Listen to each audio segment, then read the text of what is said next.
And why we need to need it? Because we need to subdue, we need to conquer the world. അല്ലെ, ഇതിനെ മനസ്സിലാക്കാൻ നമുക്ക് ഈ അറിവ് ഉണ്ടാവണം. അതിനെന്ത് ചെയ്യണം? ടെസ്റ്റ് ചെയ്യണം, വാലിഡേറ്റ് ചെയ്യണം. So it all comes from the Judeo Christian theology, not from any other religion. നിങ്ങൾക്കത് മനസ്സിലാക്കാൻ പറ്റും. കേട്ടോ, ഈ പ്രപഞ്ചത്തിൽ ഒരു ഡിസൈനോ അല്ലെങ്കിൽ ഒരു പർപ്പസോ ഒന്നുമില്ലാതെ ഇത് തന്നെയായിരുന്നു ഗ്രീക്ക് ഫിലോസഫിക്കാരും പറഞ്ഞുകൊണ്ടിരുന്നത്. ചുമ്മാ ഇങ്ങനെ എന്തിനോ വേണ്ടി തിളയ്ക്കുന്ന സാമ്പാർ, അങ്ങനെയാണെങ്കിൽ തിളച്ചോട്ടെ എന്ന് പറഞ്ഞ് മരിക്കാൻ പറ്റും. പക്ഷെ അങ്ങനെയല്ല. So the God who created us is got a rational mind, and we also got a rational mind. So we need to find the purpose of this creation. Why? പക്ഷേ ഇത് ഇങ്ങനെയാണ് ശരിക്കും പറഞ്ഞാൽ മോഡേൺ സയൻസിൻ്റെ എക്സ്പെരിമെൻറ്റേഷൻ, വെരിഫിക്കേഷൻ എന്നുള്ള method start ചെയ്ത് this actually rooted to the Christian theology. അതുകൊണ്ടാണ് നമ്മൾ ആധുനിക നോബൽ പ്രൈസിൻ്റെ വക്താക്കളെ കാണുമ്പോഴൊക്കെ അതിൽ ഒരു 80% ജുഡോ ക്രിസ്ത്യൻ കോൺട്രിബ്യൂഷൻ എന്ന് വന്നിരിക്കുന്നത് നമുക്ക് മനസ്സിലാകുന്നത്. നമ്മൾ ഈ ഗ്രേറ്റ് പൈനിയേഴ്സ് ഓഫ് ഫിസിക്സ്, അല്ലെ, ഇപ്പോൾ കൊപ്പർനിക്കസ്, ഗലീലിയോ, കെപ്ലർ, ന്യൂട്ടൺ, അല്ലെ, the devoutly believe themselves called to find evidences of God in the physical world. അവർ ഈ പ്രപഞ്ചത്തിലൊക്കെ ദൈവത്തെ സാക്ഷ്യപ്പെടുത്താൻ പറ്റുമോ, ദൈവത്തെ കണ്ടെത്താൻ പറ്റുമോ എന്നുള്ളതും.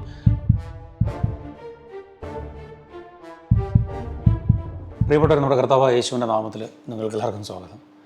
നമ്മൾ കാലങ്ങളായിട്ട് കേൾക്കുന്ന ഒരു കാര്യം ഇതാണ്. നിരീശ്വരവാദം എന്ന ചിന്ത മനുഷ്യന് പറഞ്ഞു കൊടുക്കുന്ന ഒരു പ്രധാനപ്പെട്ട കാര്യം, ആധുനികത അല്ലെങ്കിൽ ശാസ്ത്രത്തിൻ്റെ പുരോഗമനം ഒക്കെ കാരണം ഇട്ടിരിക്കുന്നത് ദൈവത്തിൽ നിന്ന് മാറിയുള്ള ചിന്തയാണ് ഇതിൻ്റെ ഫൗണ്ടേഷൻ എന്നാണ്. ഇപ്പോൾ നമ്മൾ പലപ്പോഴും കാണുമ്പോൾ ഇപ്പം യൂട്യൂബ് ചാനൽസ് ആണെങ്കിലും അല്ലെങ്കിൽ മറ്റു മേഖലകളിലൊക്കെ നമ്മൾ കാണുമ്പോഴൊക്കെ ദൈവമില്ലാത്തൊരു സങ്കല്പത്തിൽ നിന്ന് മാത്രമേ മനുഷ്യന് പുരോഗമനത്തിലേക്ക് പോകാൻ പറ്റൂ എന്ന് പറയുന്നു. ഇവർ വളരെ ടോപ്പ് ലെവലിലാണ് ശരിക്കും ഇത് സംസാരിക്കുന്നത്. അപ്പോൾ നമ്മൾ ഇന്നത്തെ ടോപ്പിക്ക് സ്പെസിഫിക്കലി ഇതുമായിട്ട് ബന്ധപ്പെട്ടതാണ് നമ്മൾ എടുക്കുന്നത്. Faith and reason and how did judo Christian thoughts fuel scientific enquiry. അതായത് ഈ ശാസ്ത്രം, നമ്മളിന്ന് കാണുന്ന മോഡേൺ സയൻസിൻ്റെ രൂപത്തിലേക്ക് എന്നാണ് മാറിയത്? മോഡേൺ സയൻസിന് എങ്ങനെ തുടങ്ങി, എവിടെ നിന്ന് തുടങ്ങി?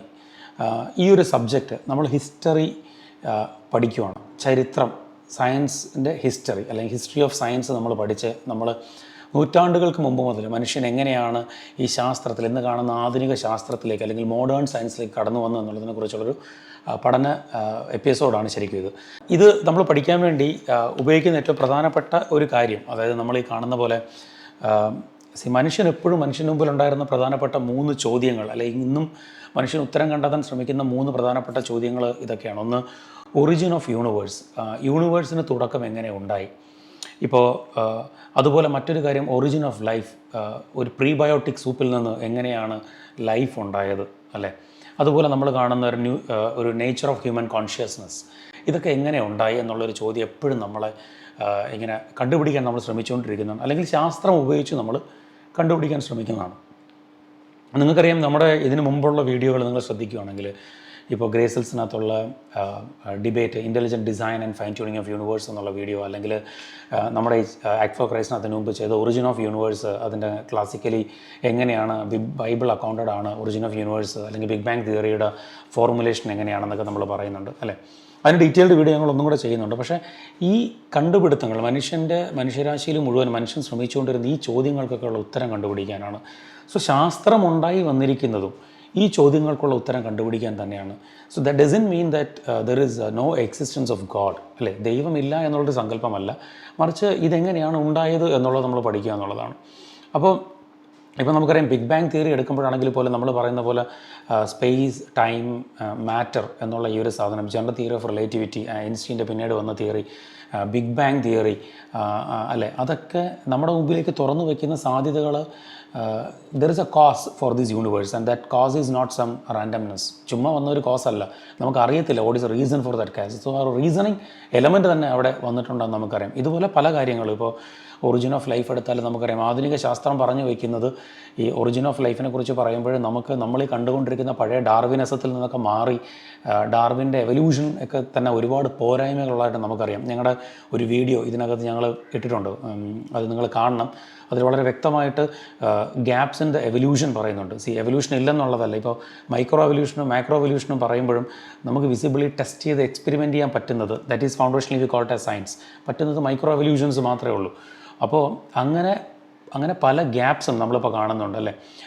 അത് മാത്രമല്ല, ഫോസിൽ റെക്കോർഡ്സിനകത്ത് വരുന്ന മിസ്മാച്ചസ്, ഫോസിൽ ഗ്യാപ്സ്, അങ്ങനെയുള്ള ഒരുപാട് കാര്യങ്ങളുള്ളത് കൊണ്ട് തന്നെ നമുക്ക് എവല്യൂഷൻ അപ്പാടെ അങ്ങ് വിഴുങ്ങാൻ പറ്റുന്ന രീതിയിലല്ല. Because we are using science to validate it. അവിടെയാണ് പല പോരായ്മകളും കാണുന്നത്. അപ്പോൾ ഈ ശാസ്ത്രം എങ്ങനെയാണ് ഇന്നത്തെ ഫോമിൽ നമുക്ക് അക്സെപ്റ്റ് ചെയ്യാൻ പറ്റുന്ന രീതിയിൽ മാറി വന്നു എന്നുള്ളതാണ് നമ്മളിന്ന് കേൾക്കുന്നത്. അപ്പോൾ ഇവിടെ ഞാൻ കുറച്ച് കാര്യം നിങ്ങളുടെ അടുത്ത് പറയും. History of science according to new atheist പറയുന്ന പ്രധാനപ്പെട്ട കാര്യങ്ങൾ ഇങ്ങനെയാണ്. അതായത് ഇപ്പോൾ 17-ാം നൂറ്റാണ്ടിൽ നമ്മൾ പുറകിലോട്ട് പോകുമ്പോൾ നമ്മൾ കാണുന്ന ആധുനിക ശാസ്ത്രത്തിൻ്റെ തുടക്കം ശരിക്കും 15 മുതൽ 17-ാം നൂറ്റാണ്ട് വരെയാണ് ഈ മിഡീവൽ സയൻസിൽ നിന്ന് മോഡേൺ സയൻസിലേക്കുള്ള വളർച്ചയ്ക്ക് തുടക്കം ഉണ്ടായെന്ന് നമുക്കറിയാം. അപ്പോൾ ഇപ്പോൾ എഡ്മണ്ട് ഹാലിയെ പോലുള്ള അസ്ട്രോണമർ, അല്ലെങ്കിൽ ഐസക് ന്യൂട്ടൻ്റെ പ്രിൻസിപ്പ മാത്തമാറ്റിക്ക, അല്ലേ, അതിൽ കൂടെ അദ്ദേഹം പറഞ്ഞു വെച്ച സാധനം ഇപ്പോൾ gravity to the motion of planetary bodies, അല്ലേ, യുക്തിവാദികൾ പറഞ്ഞു വയ്ക്കുന്ന കാര്യം ഇങ്ങനെയാണ്. ഈ കണ്ടുപിടുത്തങ്ങളൊക്കെ undermine need for a master വേണ്ട എന്നുള്ളത്, അല്ലെങ്കിൽ ഒരു ക്രിയേറ്റർ വേണ്ട എന്നുള്ളതാണ് ഈ തിയറംസൊക്കെ ഐസക് ന്യൂട്ടനും ഒക്കെ പറഞ്ഞിരിക്കുന്നു എന്നാണ് ഇന്നത്തെ നിരീശ്വരവാദികൾ പറഞ്ഞു വയ്ക്കുന്നത്, അല്ലേ. അതുപോലെ തന്നെ ഇവരുടെ മറ്റൊരു ക്ലെയിം ഇതാണ്, ന്യൂട്ടൻ്റെ റിലീജിയസ് ബിലീഫ് അല്ലെങ്കിൽ didn't help to advance any scientific endeavours എന്നാണ് പറഞ്ഞു വച്ചിരുന്നത്. അപ്പോൾ ഈ ന്യൂട്ടൻ്റെ തിയറിയൊക്കെ ഒരിക്കലും എന്താ പറഞ്ഞാൽ ന്യൂട്ടൻ്റെ ദൈവവിശ്വാസം ഒരിക്കലും അതിനെ മുന്നോട്ട് കൊണ്ടുപോയിട്ടില്ല എന്നാണ് ആധുനിക നിരീശ്വരവാദികൾ പറഞ്ഞു വയ്ക്കുന്നത്. ആധുനിക നിരീശ്വരവാദികളല്ല, നമ്മൾ ഇന്ന് കേൾക്കുന്ന കേരളത്തിലെ നിരീശ്വരവാദികൾ പറഞ്ഞു വയ്ക്കുന്നത്. അല്ലെങ്കിൽ പിന്നെ ഒരു കാര്യം പറയുന്നതുകൊണ്ട് ഇവർ പറയുന്ന മറ്റൊരു പ്രധാനപ്പെട്ട കാര്യം, ന്യൂട്ടൻ്റെ science liberated people from believe in God as even his believe in God impeded his own scientific progress. കണ്ടോ, ന്യൂട്ടൻ്റെ വിശ്വാസം, ന്യൂട്ടൻ തന്നെ കണ്ടുപിടുത്ത ആൾക്ക് വിശ്വാസം എതിരായി എന്നൊക്കെയാണ് ആധുനിക നിരീശ്വരവാദം നമ്മുടെ മുമ്പിൽ പറഞ്ഞു വരുന്നത്. പക്ഷേ അത് എത്രത്തോളം ശരിയാണ്, അല്ലേ. ശരിക്കും ഈ ന്യൂട്ടനെ കുറിച്ചൊക്കെ നമ്മൾ പഠിക്കുമ്പോൾ, ന്യൂട്ടൻ്റെ ചരിത്രം, ഹിസ്റ്ററിയിൽ നമ്മൾ ന്യൂട്ടനെ കുറിച്ച് പഠിക്കുമ്പോൾ നമ്മൾ മനസ്സിലാക്കുന്ന ഏറ്റവും പ്രധാനപ്പെട്ട ഒരു കാര്യം, ന്യൂട്ടനൊക്കെ വലിയൊരു ദൈവവിശ്വാസിയായിരുന്നു എന്നുള്ളതാണ്. അദ്ദേഹത്തിൻ്റെ കണ്ടുപിടുത്തങ്ങൾ പലതും അദ്ദേഹം ചെയ്യുമ്പോഴൊക്കെയും ദൈവത്തെ മഹത്വപ്പെടുത്തിയിരുന്നൊക്കെ ഉള്ളത് നമുക്ക് ഇന്നത്തെ ഹിസ്റ്റോറിയൻസ്, അദ്ദേഹത്തിൻ്റെ പ്രൈവറ്റ് ലെറ്റേഴ്സും അദ്ദേഹത്തെ എഴുതിയ മറ്റു പുസ്തകങ്ങളിൽ നിന്നൊക്കെ നമുക്ക് വ്യക്തമായിട്ട് അതറിയാം. സോ അതല്ല. അപ്പോൾ എവിടെയാണ് ഈ ഗ്യാപ്പ് വന്നത്? ഈ വാർഫെയർ മോഡൽ, ഈ കോൺഫ്ലിക്റ്റ് മോഡൽ, അതായത് ശാസ്ത്രവും ദൈവവിശ്വാസവും ഒത്തുപോകില്ല എന്നുള്ള ആധുനിക നിരീശ്വരവാദികളുടെ വാദം എവിടെ നിന്ന് തുടങ്ങിയെന്ന് നമ്മൾ മനസ്സിലാക്കണം. ശരിക്കും ഇത് തുടങ്ങുന്നത്, നമ്മൾ ചരിത്രം പഠിക്കുകയാണെങ്കിൽ നമുക്ക് മനസ്സിലാകുന്നത്, ഇതിനെ നമ്മൾ പറയുന്നത് 19-ാം നൂറ്റാണ്ടിൽ നടന്ന ഒരു ഹിസ്റ്റോറിക്കൽ റിവിഷനിസം ഉണ്ടായി. അത് എന്തുകൊണ്ടാണെന്ന് പറഞ്ഞാൽ നിങ്ങൾ ശ്രദ്ധിക്കണം. ഈ പിക്ചറിൽ കാണുന്ന പ്രധാനപ്പെട്ട 3 പേരാണ്. നിങ്ങൾക്കറിയാം, ഏറ്റവും എക്സ്ട്രീം റൈറ്റ് സൈഡിൽ, അതായത് എൻ്റെ റൈറ്റ് സൈഡിൽ നിങ്ങൾ കാണുന്ന ആൾ, ഇദ്ദേഹത്തിൻ്റെ പേര് ചാൾസ് ഡാർവിൻ. നിങ്ങൾക്കറിയാമല്ലോ, ഇദ്ദേഹത്തിൻ്റെ ഒറിജിൻ ഓഫ് സ്പീഷി എന്ന പുസ്തകം മനുഷ്യരാശിയെ തന്നെ മാറ്റിമറിച്ച ഒരു പുസ്തകങ്ങളിലൊന്നാണ്. അദ്ദേഹത്തിൻ്റെ കണ്ടുപിടുത്തങ്ങൾ വളരെ പ്രാഗൽഭ്യമേറിയതും എന്ന് പറഞ്ഞാൽ വളരെ ഒരു ഇന്നോവേറ്റീവായിട്ടുള്ള തോട്ടും കണ്ടുപിടുത്തങ്ങളായിരുന്നു. അതിൽ എത്രത്തോളം ശരിയുണ്ടെന്നുള്ളത് രണ്ടാമത്തെ കാര്യം. പക്ഷേ that is a game changer, നമുക്കല്ലെന്ന് പറയാൻ പറ്റത്തില്ല. ആ കണ്ടുപിടുത്തങ്ങൾ എന്നും മനുഷ്യൻ പലതും അതിൻ്റെ ബിറ്റ്സ് ആൻഡ് പീസസ് നമ്മൾ മനസ്സിലാക്കാനും ഉപയോഗിക്കാനൊക്കെ, നമ്മൾ പഠിക്കാനൊക്കെ ഉപയോഗിക്കുന്നുമുണ്ട്. Let it be there. പക്ഷേ ഈ 1859 ഇദ്ദേഹത്തിൻ്റെ കണ്ടുപിടുത്തത്തിന് ശേഷം യൂറോപ്പിലുണ്ടായ വലിയൊരു മാറ്റം ഇതാണ്. ഈ ജോൺ വില്യം ഡ്രാപ്പർ എന്ന് പറഞ്ഞ ഒരു ഹിസ്റ്റോറിയൻ ഓഫ് സയൻസ് ഉണ്ട്. ഇദ്ദേഹം ഒരു പുസ്തകം എഴുതി, history of the conflict between religion and science എന്നുള്ളത്. അതുപോലെ 1874 അദ്ദേഹം പുസ്തകം എഴുതിയത്. അതുപോലെ തന്നെ മറ്റൊരു ഹിസ്റ്റോറിയൻ ഉണ്ടായിരുന്നു, അദ്ദേഹത്തിൻ്റെ പേരാണ് ആൻഡ്രൂ ഡിക്സൺ വൈറ്റ്. ഇദ്ദേഹത്തിൻ്റെ പുസ്തകത്തിൻ്റെ പേര് history of the warfare of science with theology in Christendom എന്ന് പറഞ്ഞ് എഴുതിയൊരു പുസ്തകമുണ്ട് 1896. ഈ 2 സിദ്ധാന്തങ്ങളും പറഞ്ഞു വയ്ക്കുന്നത് ഒരു വാർഫെയർ അല്ലെങ്കിൽ ഒരു കോൺഫ്ലിക്റ്റ് മോഡലാണ്. ഈ കോൺഫ്ലിക്റ്റ് മോഡൽ പറയും ദൈവവിശ്വാസവും ശാസ്ത്രവും ഒരിക്കലും ഒരുമിച്ച് പോകത്തില്ല എന്നുള്ളതാണ്. അവർ ഈ ഒരു തിയറത്തെ പറഞ്ഞുകൊണ്ടിരുന്നത് തന്നെ, അല്ലെങ്കിൽ ഈ ഒരു പ്രത്യാശാസ്ത്രത്തെ പറഞ്ഞുകൊണ്ടിരുന്നത് ഡ്രാപ്പർ വൈറ്റ് തീസിസ് എന്നാണ്. അപ്പോൾ ഇവരെന്താണ് പറഞ്ഞത്? ഇവർ പറഞ്ഞത് science and religion are rooted in new atheist വ്യൂവിൻ്റെ, അല്ലെങ്കിൽ നമ്മളിന്ന് കാണുന്ന ആധുനിക നിരീശ്വരവാദികൾ പറയുന്ന ഈ വാർഫെയർ മോഡൽ, ഈ കോൺഫ്ലിക്റ്റ് മോഡലിന് തുടക്കക്കാർ ഈ 2 പുസ്തകങ്ങളാണ്. അപ്പോൾ ഇതിൽ നമ്മൾ ശ്രദ്ധിക്കാനുള്ള ഒരു പ്രധാനപ്പെട്ട കാര്യം, ഈ ഡ്രാപ്പർ പറഞ്ഞൊരു പാർട്ടാണ്. Draper consider that Christianity is essential threat to the advancement of science. അതായത് ശാസ്ത്രത്തിൻ്റെ പുരോഗമനത്തിന് ക്രൈസ്തവ വിശ്വാസം ഒരു എന്താ പറയുക ഒരു തടസ്സമാണെന്നാണ്, അല്ലെങ്കിൽ എസെൻഷ്യൽ ത്രെട്ട് എന്നാണ് ഈ ജോൺ റാപ്പർ പറഞ്ഞു വെച്ചത്. അതുപോലെ തന്നെ നമ്മൾ നോക്കുമ്പോൾ അറിയാം, ഇദ്ദേഹത്തിൻ്റെ മറ്റൊരു സ്റ്റേറ്റ്മെൻറ്റ് ഇങ്ങനെയാണ്. ഇദ്ദേഹം പറഞ്ഞത് ഇങ്ങനെയാണ്: ഈ Christianity and science are completely incompatible, ഒരിക്കലും അത് ചേർന്ന് പോകത്തില്ലെന്നുള്ളൊരു വാദമൊക്കെ ഈ പുസ്തകത്തിനകത്ത് എഴുതി വെച്ചിട്ടുണ്ട്. പക്ഷേ നമ്മൾ ഇതിൽ മനസ്സിലാക്കുമ്പോൾ ഇതെന്താണ് ഇതിൻ്റെ ആഫ്റ്റർ എഫക്റ്റ് എന്നുള്ളതാണ്. ഇതിൻ്റെ ആഫ്റ്റർ എഫക്റ്റിനെ കുറിച്ച് പറയുന്നത് വളരെ പ്രശസ്തനായ ശാസ്ത്ര ഹിസ്റ്റോറിയൻ, അല്ലെങ്കിൽ സയൻറ്റിഫിക് ഹിസ്റ്റോറിയനായ എഡ്വേർഡ് ലാർസൺ പറഞ്ഞൊരു സ്റ്റേറ്റ്മെൻറ്റാണ്. അദ്ദേഹം പറഞ്ഞത് എങ്ങനെയാണ്, ഇദ്ദേഹത്തിൻ്റെ ഒരു പ്രത്യേകത, ഈ എഡ്വേർഡ് ലാർസൺ ശരിക്കും പറഞ്ഞാൽ ഒരു പുലിസ്റ്റർ അവാർഡ് ജേതാവും കൂടെയാണ്. അദ്ദേഹം പറഞ്ഞത് ഇങ്ങനെയാണ്: after this publication, right, after the publication of original species, this warfare model received into many Americans. അതായത് ഈ 3 പുസ്തകങ്ങൾ, ഇപ്പോൾ ഒറിജിനൽ സ്പീഷീസിന് ശേഷം വന്ന ഇവരുടെ 2 പുസ്തകങ്ങളും ശരിക്കും പറഞ്ഞാൽ അമേരിക്കൻസിൻ്റെ, വൈറ്റ്സിൻ്റെ ഇടയിൽ അല്ലെങ്കിൽ യൂറോപ്പിലൊക്കെ വലിയ മാറ്റം ഉണ്ടാക്കാൻ അത് കാരണമായി എന്നുള്ളതാണ്. ഈ ഒരു തോട്ട് പ്രോസസ്സ് അവരിലേക്ക് ട്രിഗറായി എന്നുള്ളതാണ്. ഇത് 19-ാം നൂറ്റാണ്ടിൽ നടന്ന ഒരു സംഭവം. അതിൽ കൈപ്പിടിച്ചാണ് നമ്മൾ ഇന്ന് കാണുന്ന നിരീശ്വരവാദികൾ, പ്രത്യേകിച്ച് ഇപ്പം എസൻസ് ഗ്ലോബലോ അല്ലെങ്കിൽ ഇവരൊക്കെ പറയുന്ന വാദങ്ങളിൽ പലതും ഇതുമായിട്ട് ബന്ധപ്പെട്ടൊരു വാർഫെയർ മോഡലിൽ നിന്നുണ്ടായ കുറച്ച് ചിന്തകളാണ്. പക്ഷേ ആക്ച്വലി ഹിസ്റ്റോറിയൻസ് എന്താണ്? ആക്ച്വലി 21-ാം നൂറ്റാണ്ടിലെ ഹിസ്റ്റോറിയൻസ് അല്ലേ, നമ്മുടെ ആധുനിക ചരിത്രകാരന്മാർ വളരെ സ്പെസിഫിക്. കാരണം എന്താണ് ഇതിനെക്കുറിച്ച് പറയാൻ നമ്മൾ നോക്കേണ്ടിയിരിക്കുന്നത്? അതായത് ഈ 19-ാം നൂറ്റാണ്ടിലെ ഈ 2 പുസ്തകങ്ങളുടെ മേൽ വെച്ചുകൊണ്ടാണ് നമ്മൾ ദൈവവിശ്വാസവും ശാസ്ത്രവും ഒത്തുപോകലെന്ന് പറയുന്നത്. പക്ഷേ എന്നാൽ ചരിത്രകാരന്മാർ ഒന്നൊന്നുമല്ല, ഒരുപാട് പേരുണ്ട്. ഞാൻ കുറച്ച് പേരുടെ പേര് ഇവിടെ ഇട്ടിട്ടുണ്ട്. അതിനകത്ത് ഇപ്പോൾ Herbert Butterfield, Crombie, Michael B Foster, അതുപോലെ പിയർ ഡുമൻ, അങ്ങനെ കുറേ ആൾക്കാരുണ്ട്. ഇപ്പം ഇയാൻ ബാർബർ, ഇതൊക്കെ വളരെ പ്രശസ്തരായ സയൻറ്റിഫിക് ഹിസ്റ്റോറിയൻസാണ് ആധുനിക ലോകത്ത് ജീവിച്ചിരിക്കുന്നത്. അപ്പോൾ ഇവരുടെ തോട്ട് പ്രോസസ്സ് എന്താണ്? ഇവർ പറയുന്ന ഒരു കാര്യം ഇതാണ്. ഈ 19-ാം നൂറ്റാണ്ടിലെ ഈ പുസ്തകം അനേകം ആൾക്കാരെ വിശ്വാസത്തെ അല്ലെങ്കിൽ ദൈവവിശ്വാസത്തെ പിടിച്ച് കുലുക്കി എന്നുള്ളത് വാസ്തവമാണ്. അല്ലെങ്കിൽ ചിന്തകളെ മാറ്റാൻ ഇതിന് കഴിഞ്ഞു. കാരണം അന്നത്തെ ചില അന്നത്തെ ഈ പറഞ്ഞ പോലെ കണ്ടുപിടുത്തങ്ങളും concerning this biological origin and geological history did seems to challenge some traditional theistic belief. Okay, ചില ദൈവവിശ്വാസത്തെ അന്നത്തെ ഈ കണ്ടുപിടുത്തങ്ങൾ ഒന്ന് പിടിച്ച് കുലുക്കി എന്നുള്ളത് വാസ്തവം തന്നെയാണ്. പക്ഷേങ്കിൽ ഇവർ പറയുന്ന ഒരു പ്രധാനപ്പെട്ട കാര്യം ഇതാണ്: that the belief in God and Christianity, specifically in Christianity, belief in the Christianity and God played an important role in the rise of modern science during 16th and 17th century. 17-18-ാം നൂറ്റാണ്ടിൽ നമ്മൾ കാണുന്ന ആധുനിക ശാസ്ത്രത്തിൻ്റെ തുടക്കത്തിന് കാരണം ഈ 19-ാം നൂറ്റാണ്ടിൽ ഈ പുസ്തകം ആൾക്കാരുടെ ചിന്ത മാറ്റിയെങ്കിലും ഇതിന് തുടക്കം 16-17 നൂറ്റാണ്ടുകളിൽ എന്താ പറയുക ഒരു ആധുനിക ശാസ്ത്രത്തിന് അടിത്തറ ഇട്ടതിനുള്ള റീസൺ ക്രിസ്ത്യൻ ഫെയ്ത്ത് എന്നാണ് ഈ ചരിത്രകാരന്മാർ പറഞ്ഞു വയ്ക്കുന്നത്. ഇവരുടെ പ്രധാനപ്പെട്ട ഒരു സ്റ്റേറ്റ്മെൻറ്റ് കൂടെ ഞാനൊന്ന് വായിക്കാം. അവർ പറയുന്നത് എങ്ങനെയാണ്: also many historians of science have shown that belief in God helped both in an inspiration for doing science and as a framework for explaining scientific observation during the crucial period known as the scientific revolution. അതായത് ഈ ദൈവവിശ്വാസമാണ് ശരിക്കും പറഞ്ഞാൽ ഈ ശാസ്ത്രത്തെ മനസ്സിലാക്കാനും പഠിക്കാനുള്ള inspiration മനുഷ്യന് നൽകി എന്നാണ് ഈ ചരിത്രകാരന്മാർ പറഞ്ഞു വയ്ക്കുന്നത്. അതും ഏതാണ്ട് 1500-കളിൽ മുതലുള്ള മോഡേൺ സയൻസിൻ്റെ തുടക്കം, അടിത്തറ പാകുന്ന ആ സമയം മുതൽ ഇതായിരുന്നു അവരുടെ ഫൗണ്ടേഷൻ എന്ന് ചരിത്രകാരന്മാർ തെളിവുകൾ നിരത്തി പറയുന്നുണ്ട്. നമ്മൾ ഇനി കേൾക്കുന്ന ഭാഗത്ത് എങ്ങനെയാണ് അവരതിലേക്ക് എത്തിയെന്ന്, എന്തുകൊണ്ടാണ് അവർ അങ്ങനെ ഒരു സ്റ്റേറ്റ്മെൻറ്റ് പറഞ്ഞത്, നമ്മൾ കൂടുതൽ ചരിത്രം പഠിക്കുമ്പോൾ നമുക്ക് മനസ്സിലാവും. നമ്മൾ അങ്ങോട്ടാണ് ശരിക്കും പോകുന്നത്. ഇവിടെ ഞാൻ വളരെ പ്രധാനപ്പെട്ട ഒരു ഹിസ്റ്റോറിയൻ്റെ പേര് കോട്ടിയാണ്, സയൻസ് ഹിസ്റ്റോറിയാണ്. അദ്ദേഹത്തിൻ്റെ പേര് ജോസഫ് നീതം എന്നാണ്. ഇദ്ദേഹം ശരിക്കും പറഞ്ഞാൽ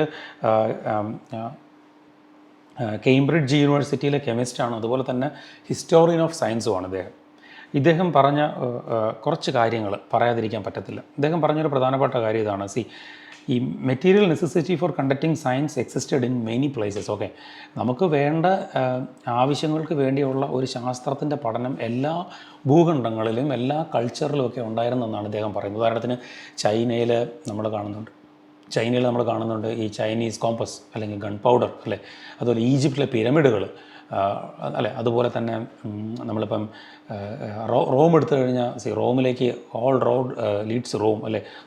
ഗ്രേറ്റ് റോഡ്സ് റോം ഉണ്ടാക്കിയിട്ടുണ്ട്. അതുപോലെ ലോകത്തിലെ ഏറ്റവും വലിയ പ്രഗത്ഭരായ തത്വചിന്തകർ അല്ലെങ്കിൽ ഫിലോസഫേഴ്സ് ഒക്കെ ഗ്രീക്കിലാണ് ഉണ്ടായിരുന്നത്. പക്ഷേ ഇതിനകത്തുള്ളൊരു ബേസിക് പ്രോബ്ലം, ഈ ഹിസ്റ്ററി ഓഫ് സയൻസ് പഠിക്കുന്ന അല്ലെങ്കിൽ അതിനകത്ത് പ്രാഗൽഭ്യം നേടിയ ജോസഫ് നീതം പറയുന്ന ഒരു പ്രധാനപ്പെട്ട ഒരു കാര്യം ഇതാണ്. Systematic approach scientific enquiry that developed in western യൂറോപ്പാണ് during the scientific revolution, not from any of these culture or civilisation. ഇവിടെ നിന്നൊന്നുമല്ല ശരിക്കും നമ്മൾ ഇന്ന് കാണുന്ന എൻക്വയറി ഫോർ സയൻസ് അല്ലെങ്കിൽ ശാസ്ത്രത്തെ മനസ്സിലാക്കാൻ ഉപയോഗിക്കുന്ന ടെക്നിക്സ് നമ്മൾ പഠിച്ചു തുടങ്ങി. ശാസ്ത്രം എങ്ങനെ പോകണമെന്നുള്ള ഒരു കാഴ്ചപ്പാടുണ്ടായതൊന്നും ഈ സ്ഥലങ്ങളിൽ നിന്നല്ല. ഈ സിസ്റ്റമാറ്റിക് അപ്രോച്ച് ഉണ്ടായിരിക്കുന്നത് വെസ്റ്റേൺ സിവിലൈസേഷനിൽ നിന്നാണ് ഈ ജോസഫ് നീതം പറഞ്ഞു വയ്ക്കുന്നത്.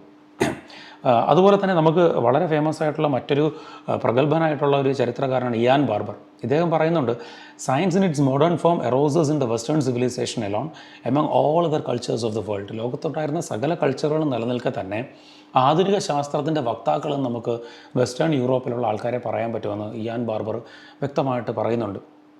അതിനുള്ള റീസൺ എന്താണെന്നാണ് നമ്മൾ നോക്കേണ്ടത്. What is the reason for that? അത് നമ്മൾ മനസ്സിലാക്കണമെങ്കിൽ നമുക്ക് എന്തായിരുന്നു അതിന് മുമ്പുള്ള കാലഘട്ടമെന്ന് നമുക്കറിയണം. നമുക്കറിയാം, it was supremely difficult to escape from the Aristotelian doctrine. അതായത് ഗ്രീക്ക് ഫിലോസഫി, ഗ്രീക്ക് ചിന്താധാരകളിൽ നിന്ന് നമുക്ക് മാറുക എന്നുള്ളത് ഭയങ്കര ചലഞ്ചായിരുന്നു. കാരണം അത് എന്താണെന്ന് ഞാൻ പറഞ്ഞുതരാം. ഈ അരിസ്റ്റോട്ടലിയൻ ഡോക്ടറിൽ നിന്ന് മാറണമെങ്കിൽ പുതിയൊരു ചിന്ത വേണം, പുതിയൊരു തോട്ട് പ്രോസസ്സ് നമുക്ക് വേണം. ദാറ്റ് ട്രാൻസ്പോസിഷൻ ആണ് ശരിക്കും പറഞ്ഞാൽ ഇന്നത്തെ ആധുനിക ശാസ്ത്രത്തിന് ഫൗണ്ടേഷൻ ഇട്ടത്. അത് എവിടെ നിന്ന് വന്നു എന്നുള്ളതാണ് നമ്മൾ ശരിക്കും പറഞ്ഞാൽ മനസ്സിലാക്കാൻ പോകുന്നത്. These historians found that the reaffirmation of Judo-Christian doctrine, അതായത് യഹൂദ ക്രൈസ്തവ പാരമ്പര്യവും അല്ലെങ്കിൽ അവരുടെ ഡോക്ട്രിൻസും, doctrine of creation, specifically creation during the Catholic late Middle Ages and the Protestant Reformation provided the needed transposition. അതായത് ഇങ്ങനത്തെ ക്ലാസിക്കലായിട്ടുണ്ടായിരുന്ന ആ ഗ്രീക്ക് ഫിലോസഫിയിൽ ഉണ്ടായ തോട്ട് പ്രോസസ്സിനെ ബ്രേക്ക് ചെയ്യേണ്ടി വന്നു. അപ്പോൾ നിങ്ങൾ ചോദിക്കുക, എന്തായിരിക്കും ഈ ഗ്രീക്ക് ഫിലോസഫിയിലെ പ്രോബ്ലം എന്നുള്ളത് ഒരു ക്വസ്റ്റ്യൻ ആണല്ലേ. നമുക്ക് അതിലേക്ക് പോവാം. അത് എന്തൊക്കെയാണെന്ന് ഞാൻ നിങ്ങൾക്ക് പറഞ്ഞുതരാം. അതിന് ഒരു പ്രധാനപ്പെട്ട ഒരു കാര്യം, നമുക്ക് എന്താണ് ഈ ഗ്രീക്ക് ഇൻ്റലക്ച്വൽ ട്രഡീഷനും നമ്മൾ അറിയേണ്ടിയിരിക്കുന്നു. അപ്പം നമുക്ക് ഏത് ഗ്രീക്ക് തോട്ട്സാണ് ഈ സയൻറ്റിഫിക് ട്രഡീഷനെ അന്ന് വരെ ബ്ലോക്ക് ചെയ്ത് മോഡേൺ സയൻസിന് കാരണമാകാൻ ക്രൈസ്തവ വിശ്വാസം എങ്ങനെയാണ് ഹെൽപ്പ് ചെയ്തതെന്നുള്ളത് ആണ് നമ്മൾ ശരിക്കും പഠിക്കാൻ പോകുന്നത്. ഇതിനകത്ത് നമ്മൾ ആദ്യം അറിയേണ്ട ഒരു കാര്യം, ഇപ്പോൾ ഈ ഗ്രീക്ക് ഫിലോസഫേഴ്സിൻ്റെ പ്രശ്നം എന്തായിരുന്നു? their approach was often limited by their reliance on logic and reasoning without always relying on the empirical evidences. അതായത് നമ്മൾ ടെസ്റ്റ് ചെയ്ത് എവിഡൻസ് ചെയ്യുന്ന ഒരു സാധനത്തിലല്ല അവർ വിശ്വസിച്ചിരുന്നത്, മറിച്ച് they believed in the logical and reason based evidences. Okay, അതായത് നമ്മുടെ തോട്ട് പ്രോസസ്സിൽ വരുന്ന തോട്ട്സ് മാത്രമാണ് അവർ പെർഫെക്റ്റ് എന്ന് വിചാരിച്ചിരുന്നത്. ഞാൻ പറഞ്ഞുതരാം. റീസൺ ഇതാണ്. ഇപ്പോൾ അരിസ്റ്റോട്ടലും ടോളമിയും ഉണ്ട്. So both assume that circular planetary orbits based on the Greek belief in a perfect crystalline sphere universe. The reason that circular motion was the most perfect and therefore most likely for a celestial body. ഇവരുടെ കാഴ്ചപ്പാടിൽ എന്തായിരുന്നു? The planets moved in quintessential, അതായത് ഒരു perfect സാധനത്തിലാണ്, perfect sphere, perfect orbit, ഇതൊക്കെയായിരുന്നു ഇവരുടെ logical thought process. ഇവരങ്ങനെ തന്നെയാണ് ഇത് വിശ്വസിച്ചിരുന്നത്. അപ്പോൾ ഇതിൻ്റെ പ്രോബ്ലം എന്താണ്? They deduced the most perfect form of motion was circular. കണ്ടോ, ദേ ഡെഡ്യൂസ്ഡ്, അല്ലെങ്കിൽ ദേ തോട്ട് ദാറ്റ് ഓക്കെ, അവർ ഇതാണ് പെർഫെക്ഷൻ എന്നവർ വിചാരിച്ചു. അപ്പോൾ അതിനപ്പുറം അവർക്കൊരു ടെസ്റ്റ് ചെയ്യേണ്ട കാര്യം അവർക്ക് വരുന്നില്ല. എന്തുകൊണ്ടാണ്? ഇപ്പം ഞാൻ ഒരു ചെറിയൊരു എക്സാമ്പിൾ പറഞ്ഞുതരാം. കാരണം അവർ പറയുന്നൊരു കാര്യം ഇതാണ്. ഇപ്പോൾ ഒരു ഗ്രീക്ക് ഫിലോസഫി പ്രകാരം ഒരു ഹെവിയർ ഒബ്ജക്റ്റ്, ഉദാഹരണത്തിന് ഇപ്പോൾ ഒരു കിലോ ഇരുമ്പും 1 കിലോ പഞ്ഞിയും ഒരു ഐഡിയൽ കണ്ടീഷനിൽ നമ്മൾ മുകളിൽ താഴോട്ട് ഇട്ട് കഴിഞ്ഞാൽ ഹ്യൂമൻ ഇൻഡ്യൂഷൻ വെച്ചിട്ട് നമ്മളെന്ത് പറയും?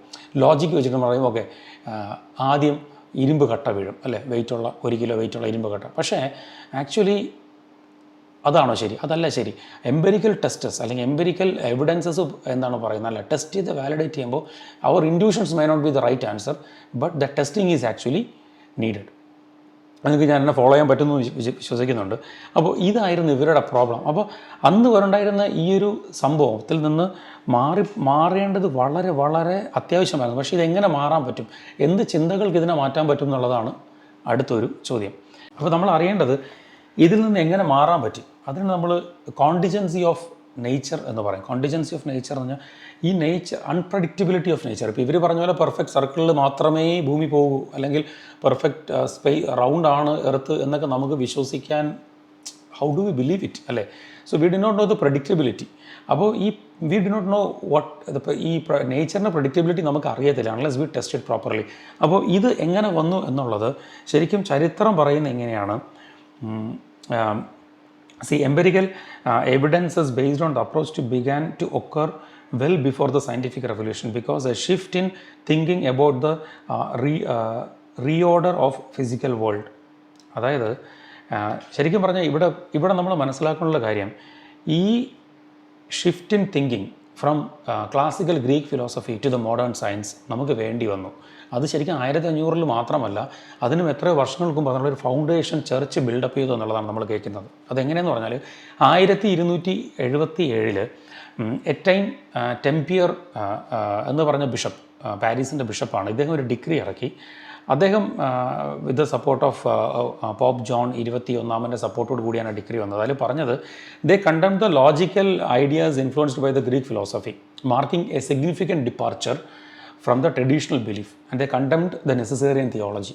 അതായത് അന്നുണ്ടായിരുന്ന ഡോക്ട്രീൻ, അതായത് അരിസ്റ്റോട്ടലിൻ ഡോക്ട്രീൻ ചലഞ്ച് ചെയ്തു. അവർ പറഞ്ഞു ഇത് പറ്റത്തില്ല, ഇതിനകത്ത് പ്രോബ്ലംസ് ഉണ്ട്. എന്തുകൊണ്ടാണ് അവർ അങ്ങനെ ഒരു തീരുമാനം എടുത്തതെന്ന് പറഞ്ഞാൽ, the Judeo Christian doctrine of creation, particularly the biblical account, helped free the western science from the idea that nature is governed by necessity. അതായത് പെർഫെക്ഷനും ഈ ലോജിക്കും മാത്രം മതി നേച്ചറിനെന്നുള്ള ആ തോട്ട് പ്രോസസ്സ് തെറ്റാണ്. അതിൻ്റെ കാരണം ഇതാണ്. Instead the emphasised that nature is contingent on the will of a rational God. നമ്മളെ ഉണ്ടാക്കിയ ദൈവത്തിനൊരു യുക്തി ഉള്ളത് കൊണ്ട് ഈ കാണുന്ന പ്രപഞ്ചത്തിലെ ഓരോ കാരണങ്ങൾക്കും ദൈവത്തിൻ്റെ യുക്തിയിൽ നിർമ്മിക്കപ്പെട്ടതായതുകൊണ്ട് there would be a reason, അല്ലേ? എന്തുകൊണ്ട് വന്നു, എങ്ങനെ വന്നു എന്നുള്ളതിന് ഒരു റീസൺ ഉണ്ട്. അല്ലെങ്കിൽ അത് എങ്ങനെ വരണം, അത് എന്തുകൊണ്ട് ആ പെർഫെക്ഷനിലേക്ക്, എന്തുകൊണ്ട് സർക്കിളായി അല്ലെങ്കിൽ എന്തുകൊണ്ട് എലിപ്റ്റിക്കലായി എന്നുള്ളത് നമുക്ക് ചുമ്മാ പറയാൻ പറ്റത്തില്ല. അതിനൊരു റീസൺ ഉണ്ട് എന്നുള്ളത്. കാരണം എന്തുകൊണ്ടാണ്? So there is a cause for this creation who created this universe, അല്ലേ? ഈ പ്രപഞ്ചത്തെ ഉണ്ടാക്കിയ ദൈവം ഒരു റാഷണൽ മൈൻഡുള്ള ദൈവമായതുകൊണ്ട് തന്നെ ഇത് ഈ യൂണിവേഴ്സിലുള്ള എല്ലാ കാര്യങ്ങളും അത് ആപ്ലിക്കബിളാണ്. സോ ഇപ്പം നമ്മളിവിടെ ശ്രദ്ധിക്കേണ്ട ഒരു പ്രധാനപ്പെട്ട point, while early modern scientist saw underlying order in nature, they believe this order was imposed by a designing mind. കണ്ടോ, ഒരു designing mind, that is the Judeo Christian God. ഇന്നത്തെ ആധുനിക ശാസ്ത്രജ്ഞന്മാർ അല്ലെങ്കിൽ ആധുനിക ഹിസ്റ്ററി ഓഫ് സയൻസിലൂടെ പറയുന്നത് ഇതിൻ്റെ ഒരു ഫൗണ്ടേഷൻ ഇടാൻ കാരണം ജുഡോ ക്രിസ്ത്യൻ ഗോഡ് എന്ന് പറയുന്ന ഒരു ഗോഡ് റാഷണൽ മൈൻഡുള്ള ഒരു ദൈവമാണെന്നാണ് നമ്മൾ വിശുദ്ധ ബൈബിളൊക്കെ വായിക്കുമ്പോൾ മനസ്സിലാകുന്നത്. അപ്പോൾ ആ റാഷണാലിറ്റി ഉണ്ട്.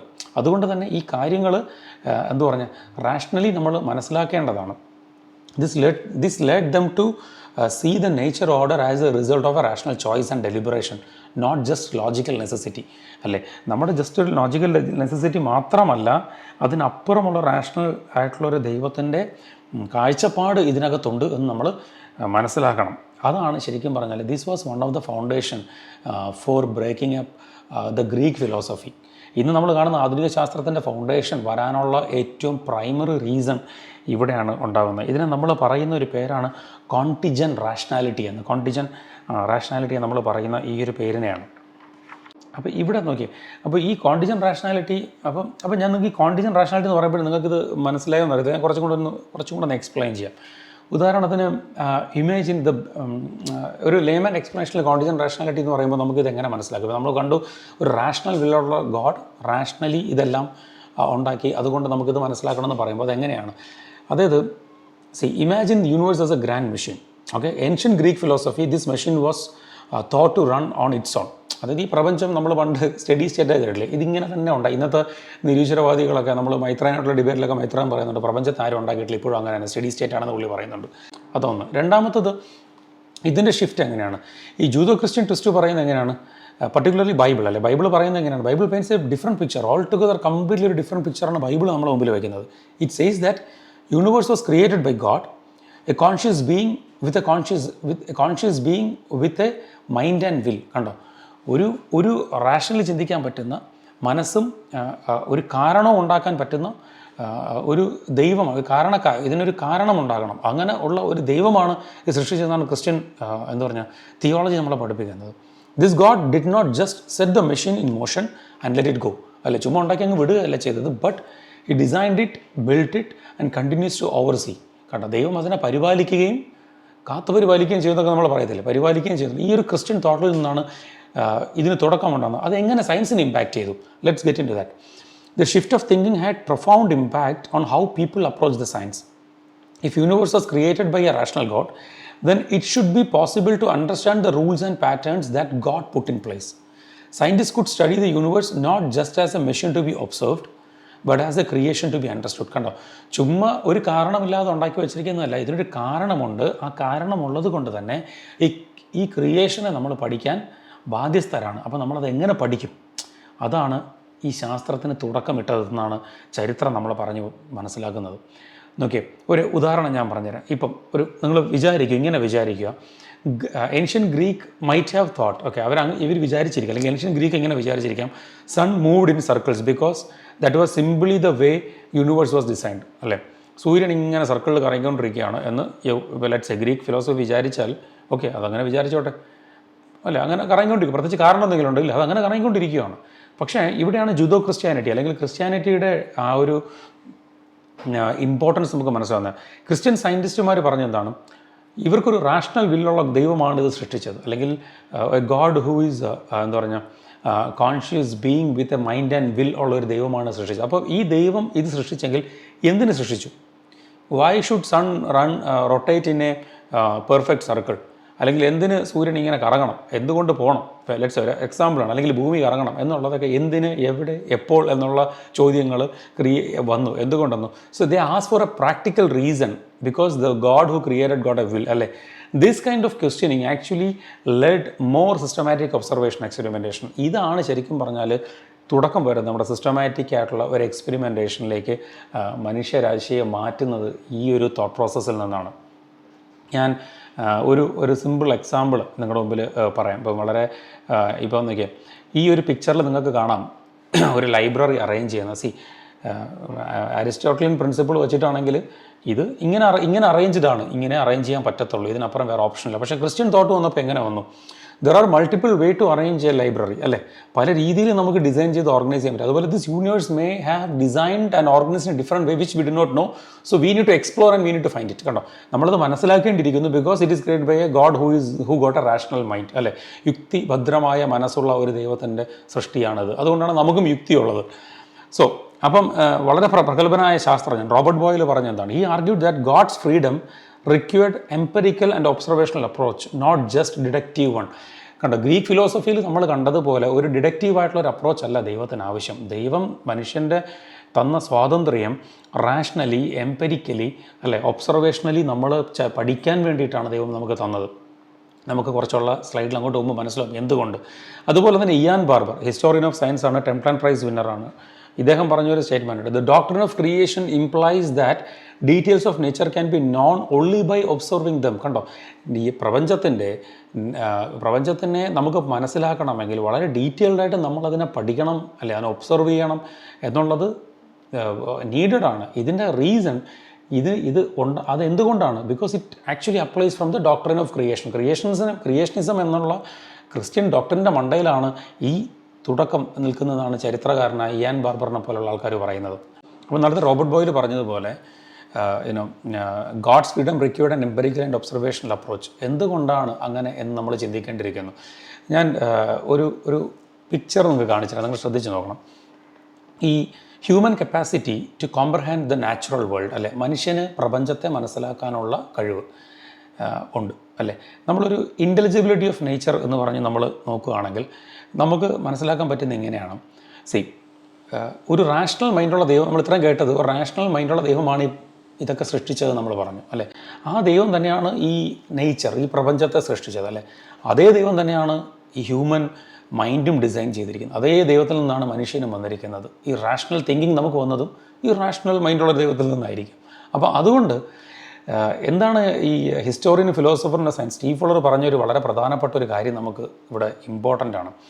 Western science grounded in the belief that the natural order is the product of a single intelligence from which our own intelligence descends. അതായത് അതുകൊണ്ട് തന്നെ ആധുനിക ശാസ്ത്രജ്ഞന്മാർ പറയുന്നൊരു കാര്യമുണ്ട്, nature was intelligible and it could be understood by human intellect. കണ്ടോ, മനുഷ്യൻ്റെ ബുദ്ധിയും മനുഷ്യൻ്റെ ഇൻ്റലിജൻസ് വെച്ചുകൊണ്ട് ഈ ഇൻ്റലിജിബിലിറ്റി ഓഫ് നേച്ചർ നമുക്ക് മനസ്സിലാക്കാൻ പറ്റും. Because it both comes from the same God who got the rational mind, who created both human beings and the nature and rest of the creations. അപ്പോൾ അതുകൊണ്ട് തന്നെ നമുക്കത് മനസ്സിലാക്കാൻ പറ്റും എന്നാണ് ശരിക്കും പറയുന്നത്. ഞാൻ ഇത് പറയുമ്പോൾ നിങ്ങൾക്ക് തോന്നും, ഓക്കെ, ഇപ്പോൾ എന്തുകൊണ്ടാണ് ഇങ്ങനെ പറയുന്നത് പറഞ്ഞാൽ, നമ്മൾ ഈ ഗ്രേറ്റ് പൈനിയേഴ്സ് ഓഫ് ഫിസിക്സ് അല്ലേ, ഇപ്പോൾ കൊപ്പർനിക്കസ്, ഗലീലിയോ, കെപ്ലർ, ന്യൂട്ടൺ അല്ലേ, the devoutly believe themselves call to find evidences of God in the physical world. അവർ ഈ പ്രപഞ്ചത്തിലൊക്കെ ദൈവത്തെ സാക്ഷ്യപ്പെടുത്താൻ പറ്റുമോ, ദൈവത്തെ കണ്ടെത്താൻ പറ്റുമോ എന്നുള്ളതും അവരുടെ ഒരു പാഷനായിരുന്നു ഇതൊക്കെ കണ്ടുപിടിക്കുക എന്നുള്ളത് അല്ലേ. ഈ ഫിസിക്കൽ വേൾഡിൽ they try to find out the evidences of God. ഇപ്പോൾ ഞാനൊരു സിമ്പിൾ കോട്ട് അതിനുവേണ്ടി നിങ്ങളുടെ അടുത്ത് ഞാൻ പറയാം. ഉദാഹരണത്തിന് കെപ്ലർ പറഞ്ഞ ഒരു സ്റ്റേറ്റ്മെൻറ്റാണ്, God wanted us to go recognize the natural laws അല്ലേ, and that God made this possible by creating us after his own image so that we could share in his own thought. കണ്ടോ, ഈ natural loss setup ചെയ്ത ദൈവം തന്നെയാണ് മനുഷ്യനെ സൃഷ്ടിച്ചത് അല്ലേ, അവൻ്റെ ഇമേജിൽ നമ്മളെ സൃഷ്ടിച്ചു. അപ്പോൾ അതുകൊണ്ട് തന്നെ അങ്ങനെ അവന് എന്താണ്, അവൻ്റെ തന്നെ ചിന്തകൾ നമുക്ക് മനസ്സിലാക്കാനും പഠിക്കാനും ഒക്കെ പറ്റും അല്ലേ. നോക്കിയേ, ഇത് ഈ ഗ്രേറ്റ് സയൻറ്റിസ്റ്റുമാരാണ് പറഞ്ഞത്. ഇതിനകത്തൊന്നും നിരീശ്വരവാദികളില്ലെന്നുള്ളത് നിങ്ങൾ മനസ്സിലാക്കണം. ഇവരൊക്കെ വളരെ ഡിവോട്ടഡ് ആയിട്ടുള്ള ദൈവവിശ്വാസികളെന്ന് പബ്ലിക്കലി പ്രൊക്ലെയിം ചെയ്ത ആൾക്കാരാണ്. ജന്മന ക്രിസ്ത്യാനികളല്ല, പബ്ലിക്കലി പ്രൊക്ലെയിം ചെയ്ത ആൾക്കാരാണ് ഈ പറഞ്ഞു വച്ചിരിക്കുന്നത്. അപ്പോൾ എന്തുകൊണ്ടാണ് ഇങ്ങനെ ഇവരൊക്കെ പറയാൻ കാരണമെന്ന് നമ്മൾ മനസ്സിലാക്കേണ്ടിയിരിക്കുന്നത് കുറച്ചും കൂടെ ചരിത്രം പോകണം. ഞാനിത് പറഞ്ഞു പോയി നിൽക്കുന്ന അവസാനം ബൈബിളിലാണ് കേട്ടോ. അപ്പോൾ ഓക്കെ, നമ്മൾ ഈ ആധുനിക 21-ാം നൂറ്റാണ്ട്, 19-ാം നൂറ്റാണ്ട്, 15-16 നൂറ്റാണ്ട്, അത് കഴിഞ്ഞ് 12-ാം നൂറ്റാണ്ടിലെത്തി. ഇപ്പോൾ നമ്മൾ ഈ ഗ്രേറ്റ് സയൻറ്റിസ്റ്റുമാർ പറഞ്ഞ കാര്യങ്ങളെക്കുറിച്ചെത്തി. അപ്പോൾ എന്തുകൊണ്ടാണ് ഇവരൊക്കെ ഈ ഒരു ഐഡിയ നമ്മുടെ മുമ്പിലേക്ക് വച്ചു എന്ന് പറയുമ്പോൾ നമ്മൾ മനസ്സിലാക്കാനുള്ളത് വളരെ, അതായത് ഒരു മെയിൻ ആയിട്ടുള്ളൊരു പ്രോബ്ലം ഇതാണ്, the potential chance for human error in reasoning. മനുഷ്യൻ്റെ റീസണിങ്ങിനകത്ത് there is a chance for potential error. ഇത് ഈ ഒരു തോട്ട് പ്രോസസ്സ് എവിടെ നിന്നുണ്ടായി? ഇതാണല്ലോ നമ്മളെ കൊണ്ട് ടെസ്റ്റിംഗ് നടത്തുന്നത് അല്ലേ, എംപെരിക്കൽ അല്ലെങ്കിൽ എവിഡൻസ് ബേസ്ഡ് അല്ലെങ്കിൽ ടെസ്റ്റിംഗ് ഒക്കെ നമ്മൾ ശാസ്ത്രത്തിൻ്റെ ഫൗണ്ടേഷൻ പ്രിൻസിപ്പിൾസായിട്ട് മാറണമെങ്കിൽ നമുക്ക് നമ്മുടെ തന്നെ ഇൻഡ്യൂഷൻസിനെ വിശ്വസിക്കാൻ പറ്റത്തില്ല എന്നുള്ളൊരു തീരുമാനത്തിലെത്തണം. അതെവിടെ നിന്നുണ്ടായി നമുക്കത് മനസ്സിലാക്കണമെങ്കിൽ വിശുദ്ധ അഗസ്ത്യൻ AD 400 ചോദിച്ചെന്ന് അദ്ദേഹം പറയുന്നൊരു കാര്യമുണ്ട്. അദ്ദേഹത്തിൻ്റെ 2 മേജർ ലാറ്റിൻ കോയിനേജസ് ഉണ്ട്. അതിൽ പറയുന്ന പ്രധാനപ്പെട്ട കാര്യം ഇതാണ്, ഇമേജോ ഡി ആൻഡ് പെക്കാറ്റം ഒറിജിൻസ്. അതായത് ഇമേജോ ഡി എന്ന് പറഞ്ഞാൽ ദൈവം മനുഷ്യനെ ദൈവത്തിൻ്റെ ഛായയിലും സാദൃശ്യത്തിലും സൃഷ്ടിച്ചു അല്ലേ. We create in the likeness of God, we got a mind, we got a rational thinking, എല്ലാം നമുക്ക് ദൈവത്തെ പോലെ ഉണ്ട്. At the same time man has fallen, Adam sins അല്ലെ, ആദത്തിൻ്റെ പാപത്തിൽ നമ്മൾ വീണുപോയി മനുഷ്യരാശി മുഴുവൻ. സോ നമുക്ക് we cannot trust our own intuitions unless we test it. നമുക്ക് റാഷണൽ മൈൻഡ് ഉള്ളതുകൊണ്ട് തന്നെ നമുക്കത് വാലിഡേറ്റ് ചെയ്യാനും ടെസ്റ്റ് ചെയ്യാനും നമുക്കത് പറ്റും. അതാണ് കേപ്പബിലിറ്റി ആൻഡ് ഫാലിബിലിറ്റി എന്ന് പറയുന്ന 2 പ്രധാനപ്പെട്ട സാധനം. സോ മനുഷ്യന് കേപ്പബിലിറ്റി ഉണ്ട്, because we have been created in the image of God, but at the same time we has fallen, we have sinned and we fallen. So we cannot completely trust our intuitions about what we see, what we believe. We need to test it and validate it. ഇത് വിശുദ്ധ അഗസ്റ്റിൻ്റെ വളരെ പ്രധാനപ്പെട്ട 2 കോയിനേജസ് ആണ്, വളരെ പ്രധാനപ്പെട്ട. നോക്കി, അപ്പം ആദിമസഭയിൽ ഏതാണ്ട് 1000 വർഷങ്ങൾക്ക് മുമ്പ് തന്നെ ഇത് തുടക്കം ശാസ്ത്രത്തിന് ഫൗണ്ടേഷൻ ഇടാൻ 1200 പറ്റിയെങ്കിൽ ആ ക്രിസ്ത്യൻ ഫെയ്ത്ത് എന്തുകൊണ്ട് ക്രിയേഷൻ ഡോക്ടറിലേക്ക് വിരൽ ചൂണ്ടുന്നു? അതിനൊക്കെ കാരണം വിശുദ്ധ അഗസ്ത്യൻ പറഞ്ഞു വയ്ക്കുന്നത് ഈ 2 പ്രിൻസിപ്പിളിലാണ്. അപ്പോൾ it goes to the Bible actually. ഇതാണ് വിശുദ്ധ ബൈബിളിൻ്റെ, ഇതുകൊണ്ടാണ് നമ്മൾ പറയുന്നത് ശാസ്ത്രത്തിന് ഫൗണ്ടേഷൻ ഇടാൻ ഇതിലേക്ക് വന്നു എന്നുള്ളത്. ഇനി നമുക്ക് മുന്നോട്ട് പോകുമ്പോൾ നമുക്ക് മനസ്സിലാക്കുന്ന ഒരു പ്രധാനപ്പെട്ട ഒരു കാര്യം ഇതാണ്. So interrogate nature using systematic experiment method അല്ലേ. നമ്മൾ പ്രപഞ്ചത്തെ അല്ലെങ്കിൽ നമ്മൾ മനസ്സിലാക്കണമെങ്കിൽ we have to do a systematic method. അപ്പോൾ ഈ റൈസ് ഓഫ് മോഡേൺ സയൻസ് എവിടെ നിന്നാണ്? The method of checking hypothesis was developed by figures such as Francis Bacon. Francis Bacon 15-ാം നൂറ്റാണ്ടിലുണ്ടായിരുന്ന ഫ്രാൻസിസ് ബേക്കണെ പോലുള്ള ആൾക്കാർ അല്ലേ, ഇവർ ഒരു സിസ്റ്റമാറ്റിക് അപ്രോച്ച് കൊണ്ടുവന്നു. എങ്ങനെ? Resolution and composition and the method of testing casual hypothesis such as verification and falsification. ശാസ്ത്രം ഇന്ന് പുരോഗമനത്തിലെത്തിയെങ്കിൽ this is the foundation principle for science. എന്താണ്? You should verify and falsify അല്ലേ, അല്ലെങ്കിൽ you should validate, test the hypothesis അല്ലേ, prove ചെയ്യണം. You to prove it that okay this is. ഈ ഒരു പ്രിൻസിപ്പിളിലോട്ട് വരാനൊക്കെ ഉള്ള കാരണം നമ്മൾ കിടക്കുന്ന ആ റൂട്ട് കിടക്കുന്നത് ഈ ക്രിസ്ത്യൻ തിയോളജിയിലാണ്, ഈ ബൈബിളിലാണ് പോയി കിടക്കുന്നത്. ഓക്കെ, അതുപോലെ നമ്മൾ കാണുന്നുണ്ട് 12ാം നൂറ്റാണ്ടിൽ ജീവിച്ചിരുന്ന അല്ലേ റോജർ ബേക്കൺ. നേരത്തെ നമ്മൾ കേട്ട ഫ്രാൻസിസ് ബേക്കൺ 15ാം നൂറ്റാണ്ടാണ്. അതുപോലെ 12ാം നൂറ്റാണ്ടിലുണ്ടായിരുന്ന റോജർ ബേക്കൺ, ഇദ്ദേഹം ഒരു കത്തോലിക്ക പുരോഹിതനാണ്, ഒരു ഫോറിനർ ഓഫ് എക്സ്പെരിമെൻ്റൽ സയൻസ് എന്നൊക്കെ നമുക്ക് വേണമെങ്കിൽ വിളിക്കാം. He was a great polymath of the medieval period. He intervened his Catholic faith and scientific thinking. ഇദ്ദേഹത്തിൻ്റെ ഒരു എന്താ പറഞ്ഞാൽ ഒരു തോട്ട് പ്രോസസ്സാണ് study of nature through the observation, hypothesis, experiment and verification. Okay, അപ്പോൾ നമ്മൾ നേരത്തെ കണ്ട ഫാദർ ഓഫ് എംപെരിസിസം എന്ന് പറഞ്ഞ, അല്ലെങ്കിൽ എംപെരിക്കൽ സ്റ്റഡിയുടെ ഫാദർ എന്ന് പറഞ്ഞ ഫ്രാൻസിസ് ബേക്കണും കത്തോലിക്ക പുരോഹിതനായ റോജർ ബേക്കണും ഒക്കെ നമ്മുടെ മുമ്പിൽ പറഞ്ഞു വയ്ക്കുന്ന ഈ ഒരു കാര്യം പോയി നിൽക്കുന്നത് ശരിക്കും ക്രിസ്ത്യൻ തിയോളജിയിലെന്നുള്ളതാണ്. സോ ഇതാണ് ശരിക്കും ഇന്ന് കാണുന്ന ആധുനിക ശാസ്ത്രത്തിൻ്റെ തുടക്കം.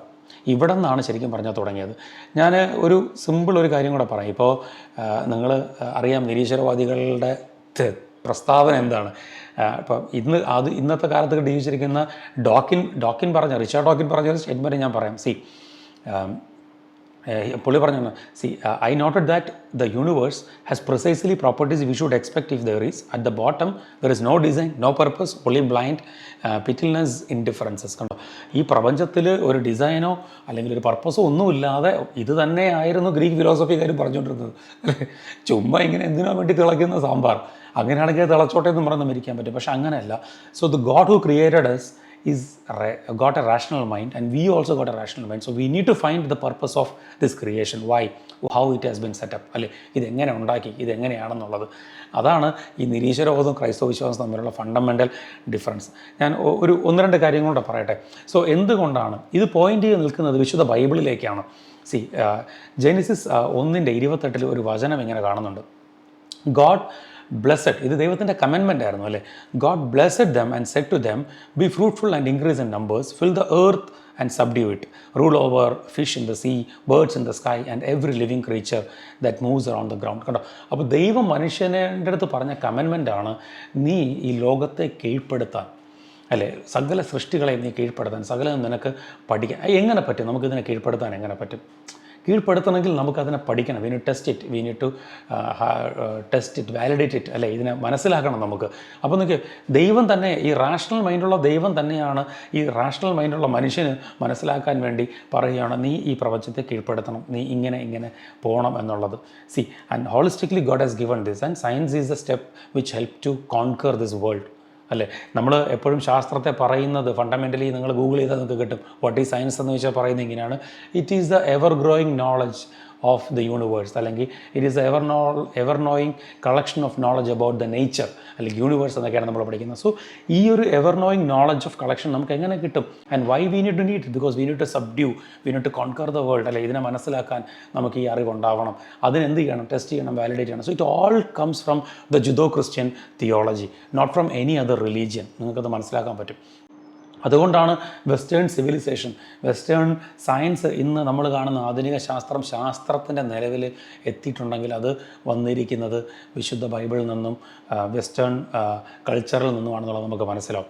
ഞാൻ ഒരു ചരിത്രകാരനായ, സയൻസ് ചരിത്രകാരനായ, ഫിലോസഫറായ, തിയോളജനായ ഫാദർ സ്റ്റാൻലി ജാക്കി പറഞ്ഞ ഒരു പ്രധാനപ്പെട്ട കാര്യം പറയാം. വിശുദ്ധ ബൈബിളിൽ ഇങ്ങനെ ഒരു സ്റ്റേറ്റ്മെൻ്റ് ഉണ്ട്, വിസ്ഡം, ജ്ഞാനത്തിൻ്റെ പുസ്തകം 11:20 ഇങ്ങനെ പറയുന്നു, but you have set all things in right order by proportions, by measure, by number, by weight. ദൈവം എല്ലാം അളന്ന് തൂക്കി, അല്ലേ, നമ്പർ ഇട്ട് തിട്ടപ്പെടുത്തി വച്ചിട്ടുണ്ടെന്നാണ് ജ്ഞാനത്തിൻ്റെ പുസ്തകം 2000-3000 വർഷങ്ങൾക്ക് മുമ്പ് എഴുതിയ പുസ്തകത്തിൽ പറഞ്ഞിരിക്കുകയാണ്, ദൈവം തിട്ടപ്പെടുത്തി വച്ചിട്ടുണ്ടെന്നുള്ളത്. കണ്ടോ, അപ്പോൾ അത് പഠിക്കാൻ ഈ റാഷണൽ മൈൻഡുള്ള നമുക്ക് പറ്റും. Because it is God who created this. അല്ലാതെ നേരത്തെ റിച്ചാർഡ് ഡോക്കിൻസ് പറഞ്ഞതുപോലെ ഒരു കാരണവുമില്ലാതെ, ഒരു ഓർഡർ ഇല്ലാതെ ചുമ്മാ എന്തിനോ വേണ്ടി തിളയ്ക്കുന്നു എന്നല്ല പറഞ്ഞത്. God has setup everything properly, കണ്ടോ, with by proportion, by measure, by number and by weight. അപ്പോൾ ഈ ഫാദർ സ്റ്റാൻലി എൽ ജാക്കി പറഞ്ഞതുപോലെ, point according to Jaki not only lend support to the Christian in late antiquity who helped up the rationality of the universe but also inspired Christians a millennium later who at the beginning of the modern science had embarked a quantitative enquiry as a way of understanding the universe. പ്രപഞ്ചത്തെ മനസ്സിലാക്കാൻ കണ്ടോ ഈ Bible വചനങ്ങൾ, ഈ Christian theology സഹായിച്ചു എന്നാണ് പറയുന്നത്. പ്രിയപ്പെട്ടവരെ, ഇത് നമ്മുടെ ഫസ്റ്റ് പാർട്ടാണ്. ഇതൊരു ലോങ് വീഡിയോ ആണെന്ന് എനിക്കറിയാം. പക്ഷേ ഇത് ഇങ്ങനെയാണ് ശരിക്കും പറഞ്ഞാൽ മോഡേൺ സയൻസിൻ്റെ എക്സ്പെരിമെൻറ്റേഷൻ, വെരിഫിക്കേഷൻ എന്നുള്ള മെത്തേഡ് സ്റ്റാർട്ട് ചെയ്ത്. This actually rooted to the Christian theology. അതുകൊണ്ടാണ് നമ്മൾ ആധുനിക നോബൽ പ്രൈസിൻ്റെ വക്താക്കളെ കാണുമ്പോഴൊക്കെ അതിൽ ഒരു 80% ജുഡോ ക്രിസ്ത്യൻ കോൺട്രിബ്യൂഷൻ നിന്ന് വന്നിരിക്കുന്നത് നമുക്ക് മനസ്സിലാകുന്നത്. നിരീശ്വരവാദത്തിൽ നിന്ന് വെറും 7%, അതും നല്ല രീതിയിൽ തള്ളി ഫിലോസഫി എഴുതിയാനാണ്. എന്നെ ഇപ്പോൾ കേട്ടിരിക്കുന്ന പ്രിയപ്പെട്ടവരെ, നമ്മുടെ മറ്റൊരു എപ്പിസോഡിനായിട്ട് അല്ലെങ്കിൽ മറ്റൊരു വീഡിയോ ആയിട്ട് നിങ്ങൾ കാത്തിരിക്കുക. ദൈവം നിങ്ങളെ സമൃദ്ധമായിട്ട് അനുഗ്രഹിക്കട്ടെ. ഈശോയുടെ നാമത്തിൽ നിങ്ങൾക്ക് വേണ്ടി പ്രാർത്ഥിക്കുന്നു. ദൈവം നിങ്ങളെ സമൃദ്ധമായി അനുഗ്രഹിക്കട്ടെ. ആമേൻ.